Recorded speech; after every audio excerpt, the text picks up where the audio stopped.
Hello my friends, so welcome to the signal service, and in this video I'm just going to show you how to actually enter the orders into your charts.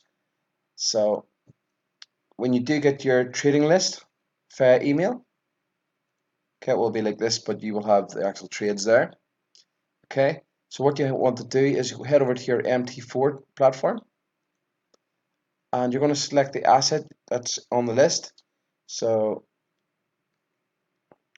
what you do, you simply select the asset, you'll go to new order. And what you're going to do, you're going to enter a pending order. Okay, a pending order.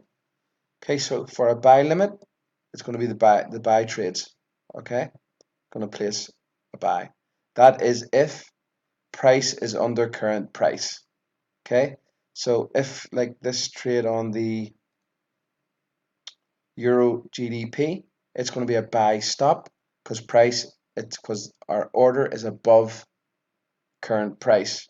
Okay, so on a buy side, if we enter a buy limit, if our entry price is underneath current price, it's going to be a buy limit, and if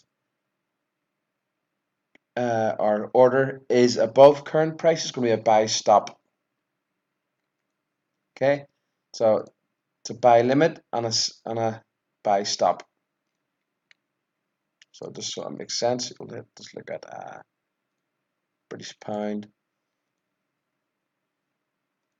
GDP. Okay, so you can see that our order is at 85.2.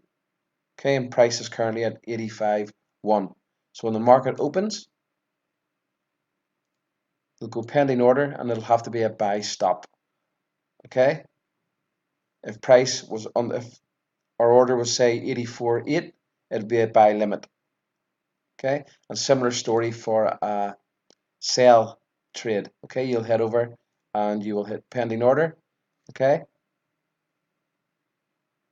you'll have a sell stop and a sell limit. Okay, so it's just the vice versa of the buy stop and buy limit. Okay, and the easiest way to do it is if one doesn't work, it's obviously the other one if you get confused. Okay, so most of weeks, it'll be very rarely you'll be entering a sell stop or a buy stop. So everything is usually a buy limit or a sell limit. So that's all you have to do. Just head over to your platform. Once you get the list, you'll enter your entry price. Your stop loss is going to be here. So your stop loss will be here, which on the list will be, it'll tell you here, stop loss, take profit. Okay, stop loss, you enter the price in there, take profit, you enter it in there. The volume is going to be how much you're going to be risking on the trade. Okay, so you'll enter that in here. Pending order, you'll enter the entry price here at price, take profit. Okay, it's pretty simple to do. If you have any questions, let me know. And looking forward to hearing your feedback and enjoying the service.